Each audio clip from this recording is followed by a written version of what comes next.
সে তো আমার জন্মেরও বহু বছর আগে গত হয়েছেন। তিনি এনাকে এসব বলেছেন। মাথার ব্যামো আছে বোধহয়। আমি আর কথা বাড়ালাম না। ওনার সাথে টক্কে গিয়ে আমার কোনো লাভ হবে না। তার চেয়ে পা চালিয়ে যতটা দ্রুত বাসায় যাওয়া যায় সেটাই মঙ্গল।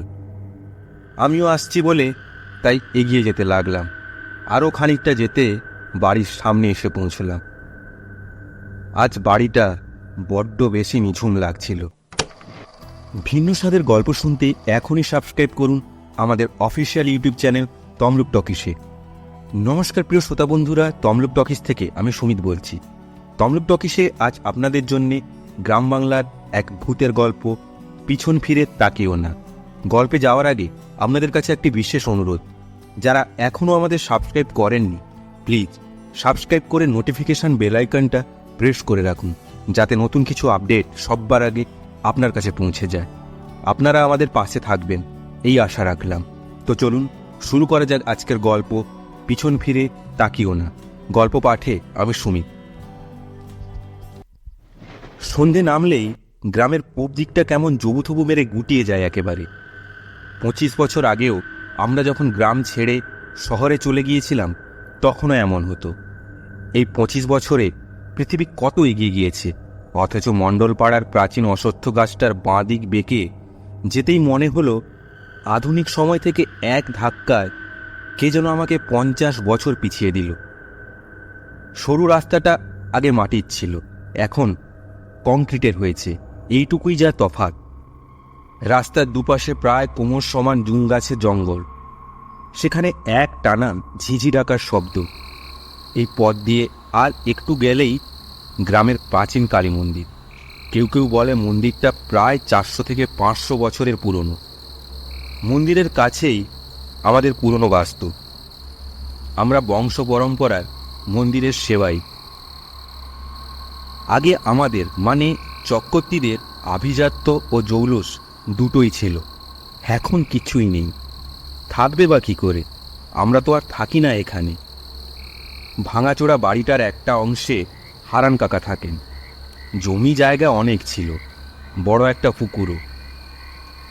এইসব দিয়ে গাছের ডাব সুপুরি বেচে কোনো রকম মন্দিরের সেবাটুকু চালিয়ে যান হারান কাকা। কাকার চোখ বুঝলে কি হবে তা জানি না। মন্দিরে আগে নিত্য পুজো হতো। কালী পুজো, ফলাহারিণী অমাবস্যায় মেলাও বসত। তখন আমার বয়স কতই বা, 10 কিংবা 12 হবে।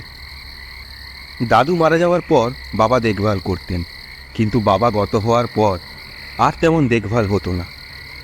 আমি মাঝে তাও 2-1 বার এখানে এসেছি। যতবার এসেছি হারান কাকার কাছেই এসে উঠেছি। মাঝের প্রায় 12 বছর আর আসা হয়নি। আমি ডাক্তারি পড়ার জন্যে কলকাতায় থাকতাম। তারই মাঝে আমার ওপর অনেক বড় ঝড় বয়ে গিয়েছে। মা বাবা দুজনকেই হারিয়েছি। নিজে ডাক্তার হয়েও ওনাদের বাঁচাতে পারিনি। তাই আমি এখন ঝাড়া হাত পা, পিছুটানহীন। কাজেই বিদেশ যাওয়ার সুযোগ যখন এলো, ফিরিয়ে দেওয়ার কথা এক্কেবারও ভাবিনি। বাইরে যাওয়ার কথা শুরু হতেই হারান কাকাকে চিঠি লিখেছিলাম। চলে যাওয়ার আগে পৈতৃক বিষয় সম্পত্তি বিক্রিবাটা করে দিয়ে যেতে চাই। হারান কাকা যেন খদ্দের দেখে দামটাম ঠিক করে রাখেন। মন্দিরের সেবার জন্যে হারান কাকাকেও যে পুকুর, বাগান ও বসতবাড়ির কিছুটা দানপত্র করতে চাই সে কথাও চিঠিতে জানিয়ে দিয়েছিলাম। শুধু হারান কাকা নয়, আমার কিছু চেনা জানা বন্ধুবান্ধবদেরও খরিদ্দের দেখার কথা জানিয়েছিলাম। ব্রাহ্মণবাড়ির ছেলে হয়েও ভূত ও ভগবান দুই নিয়েই আমার মনে নানান প্রশ্ন ছিল। হারান কাকা আমাকে বারবার বোঝাতেন, অবিশ্বাসী হতে না। এই তো একবার ছোটবেলায় কালী পুজোর আগের দিন সন্ধ্যের পরও মাঠে খেলছিলাম বলে খুব রেগে গিয়ে আমায় বকাবকি করে হারান কাকা বলেছিলেন, শিগগির বাড়ি যাও, আজ কেউ সন্ধ্যের পর মাঠে থাকে কেউ? অবাক হয়ে জিজ্ঞেস করেছিলাম, কেন, আজ কি? আজ যে ভূত চতুর্দশী। আজ মৃত পূর্বপুরুষেরা দেখতে আসেন পরের প্রজন্মের ছেলে মেয়েরা তাদের ছেড়ে আসা ভিটে মাটি ঠিক মতো আগলে রেখেছে কিনা। তোমাদের খারাপ পথে হাঁটতে দেখলে ওনারা কষ্ট পান।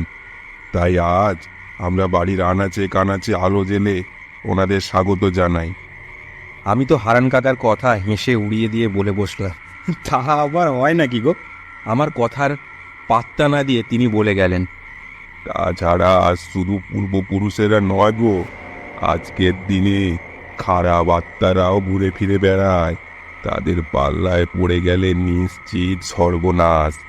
তিথির শক্তি অবিশ্বাস করতে নেই। আজ কেউ নাম ধরে যদি ডাকে, পিছন ফিরে তাকিও না, ছাড়াও দিও না চট করে, না হলে তোমার শরীরে সেই বদ আত্মা প্রবেশ করবে, শরীরের রক্ত চুষে তোমায় শেষ করে ফেলবে। এসব তোমার মন গড়া কথা হারান কাকা। তুমি যদি আমায় দেখাতে পারো তবে তোমার কথা বিশ্বাস করব। হারান কাকা হেসে উত্তর দিলেন, দেখাবো, কিন্তু কথা দিতে হবে, সেদিন আমি যা বলবো শুনতে হবে, তোমাকে বিনা তর্কে বিনা যুক্তিতে। বেশ, তাই হবে। আমিও কথা দিয়ে ফেললাম। আজ রাস্তায় যেতে যেতে সেই সব পুরনো কথাগুলো মনে পড়ে বেশ মজা লাগছিল আমার। হারান কাকাকে মাসখানেক আগে একটা চিঠি লিখেছিলাম, চিঠির কোনো উত্তর আসেনি। চিঠিতে আমার ফোন নাম্বারটাও দিয়েছিলাম, কিন্তু ফোনও আসেনি কোনো। কাজেই আর অপেক্ষা না করে নিজেই দেশের বাড়িতে গিয়ে ব্যাপারটা যখন দেখব ভাবছিলাম, তখনই হারান কাকার চিঠিটা পেলাম। চিঠিতে কেবল দুটো বাক্য, নভেম্বরের 8 তারিখ চলে এসো আর রাতটুকু কাটিয়ে যেও। ব্যাস, এইটুকুই, এই দুটো লাইন। আমি না এসে থাকতে পারলাম না। সকাল সকালই আসার প্ল্যান ছিল, কিন্তু চেম্বার সেরে বেরোতে বেরোতে সেই বিকেল গড়িয়ে গেল। রাস্তায় জমে থাকা ঝুলের মতো অন্ধকার, নক্ষত্রের আলোতে যেটুকু দেখা যাচ্ছে তাতেই পথ চলছি আমি। কালী মন্দিরের ঠিক আগে কয়েকটা বাড়ির বাইরে মাটির ছোট্ট ছোট্ট প্রদীপ জ্বলছে, সেই প্রদীপটাও নিভু নিভু। সেই আবজা আলো ফুঁড়েই হঠাৎ একটা লম্বা গোছের মানুষ যেন লাফিয়ে উঠল আমার সামনে। আচমকা এইভাবে একজনকে সামনে দেখে আমি চমকে উঠলাম।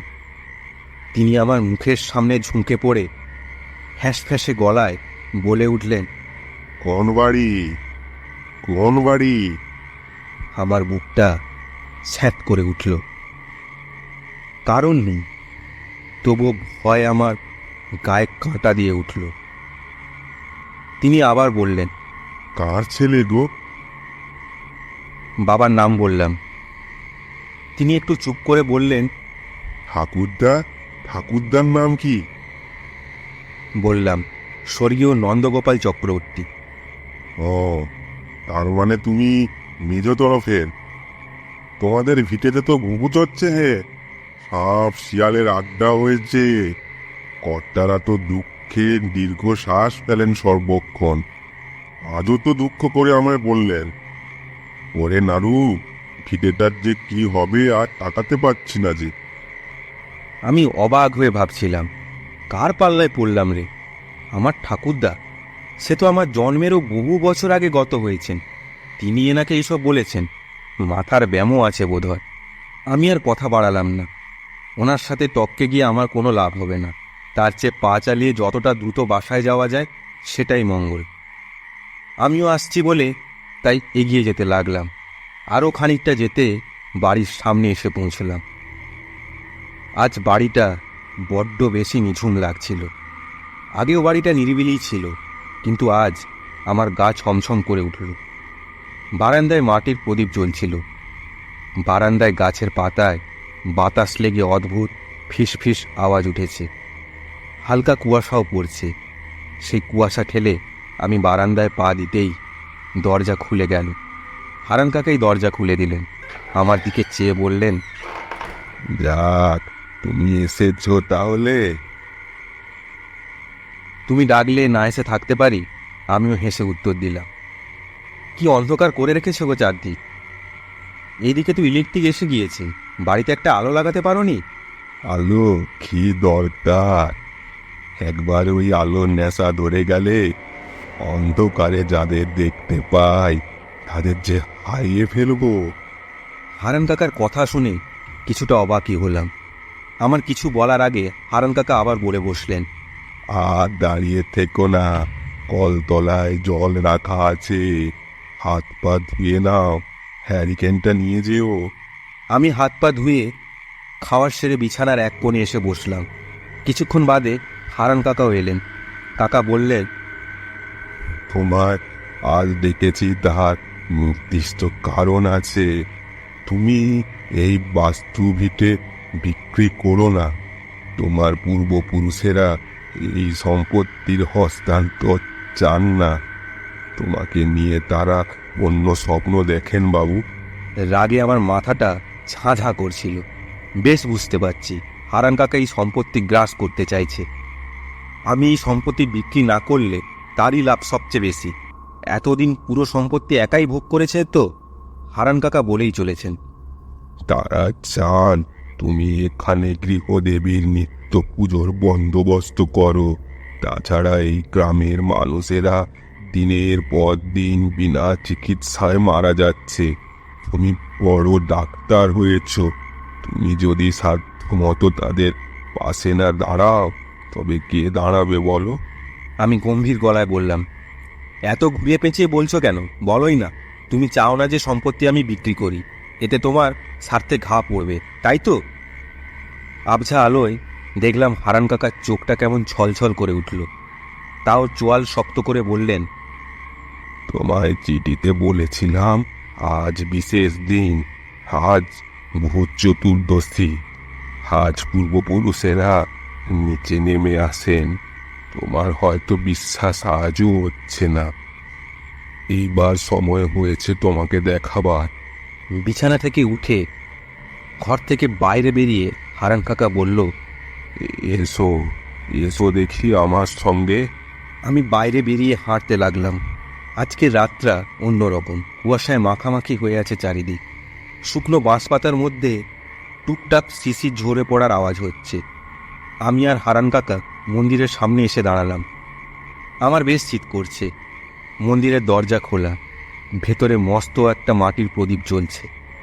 আবছা আলোতে বিগ্রহের মুখ রহস্যময় হয়ে উঠেছে। ধূপ ধুনো চন্দনের গন্ধে ভরে গিয়েছে মন্দির চত্বর। ঘণ্টার ধ্বনি কানে আসছে, আরতি হচ্ছে। এক অলৌকিক পুজো পুজো গন্ধ মম করছে চারিদিক। ছায়া শরীরের ভিড় বাড়ছে নাটমন্দিরের উঠোনে। আমার চোখে ঘোর লাগছে। আমি স্পষ্ট দেখলাম আরতি করছে আমার দাদু, আমার বাবা, কাকা, জ্যাঠা, মাদেরও দেখতে পেলাম। এমনকি রাস্তার সেই লম্বা গোছের লোকটা, তাকেও দেখলাম নাট মন্দিরের এক কোণে দাঁড়িয়ে। কিন্তু সকলের মুখে কেমন একটা আশ্চর্য বিষাদ।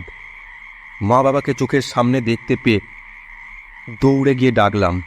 আমার দিকে তাকিয়েও মুখ ফিরিয়ে নিলেন।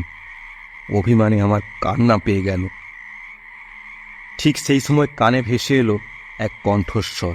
আমার উদ্দেশ্যে কে যেন বলল, বাবা, তোর কাছ থেকে এত আঘাত পাবো আমরা ভাবিনি। আমাদের তিল তিল করে গড়ে তোলা এই সাধের বাস্তু ভিটে আর মন্দির আমরা পূর্বপুরুষেরা তো রক্ষা করে গেছি প্রাণপণে, আর আজ তুই তা বিক্রি করার কথা ভাবছিস? জন্ম ভিটে তো মায়ের আঁচল রে। এখানে কত স্মৃতি লুকিয়ে, আজ কিছু টাকার লোভে তুই তা বিক্রি করে দিতে চাইছিস? আমরা আজ মারা গিয়েছি অনেক কাল হলো, কেউ চিকিৎসাই পায়নি, কিন্তু তুই যে বড় ডাক্তার হয়েছিস আমাদের খুব গর্বের। কিন্তু বাবা, তুই সব বাঁধন ছেড়ে দিতে চাইছিস? ভালো থাকবি তুই? বল তো একবার, দেখ না ভেবে। না, আর কোনো কথা নেই। ছায়া শরীরগুলো একটার পর একটা মিলিয়ে যাচ্ছে। আমি বুঝতে পারলাম আমার ভুল। আজ আমার পূর্বপুরুষেরা সেটা চোখে আঙুল দিয়ে দেখিয়ে দিলেন। আর নয়, আমি হারান কাকাকে বলে ফেললাম, কাকা, তুমি মন্দির আর বাড়ি দুয়েরই সংরক্ষণের ব্যবস্থা করো। আর বাড়ির উঠোনে একটা চেয়ার টেবিল রেখো। আমি সপ্তাহে একবার করে এসে এখানে রোগী দেখব বিনে পয়সায়। আর আগের মতো আবার মন্দিরে নিত্য পুজোর ব্যবস্থা করো। আমায় ক্ষমা করে দিও কাকা, তোমায় অনেক অকথা কুকথা বলে ফেলেছি। হারান কাকা চোখের জল মুছতে মুছতে বলল, আজ আমার কি যে আনন্দ হচ্ছে খোকাবাবু। বলেছিলাম না, পিছন ফিরে তাকিও না ভূত চতুর্দশীর রাতে। আজ সেই ডাক যেন সার্থক হয়েছে। আপনারা শুনছিলেন গ্রাম বাংলার এক ভূতের গল্প, পিছন ফিরে তাকিও না। গল্পটি ভালো লাগলে লাইক করুন, আর যারা এখনও নতুন আমাদের সাবস্ক্রাইব করেননি, প্লিজ সাবস্ক্রাইব করে আমাদের পাশে থাকুন। আর যারা আমাদের সাপোর্ট করে যাচ্ছেন, টিম তমলুক টকিসের সমস্ত টিম মেম্বারের পক্ষ থেকে আপনাদের অসংখ্য ধন্যবাদ। আপনারা এইভাবে আমাদের পাশে থাকুন। সবাই খুব ভালো থাকুন, শুনতে থাকুন তমলুক টকিস। নমস্কার।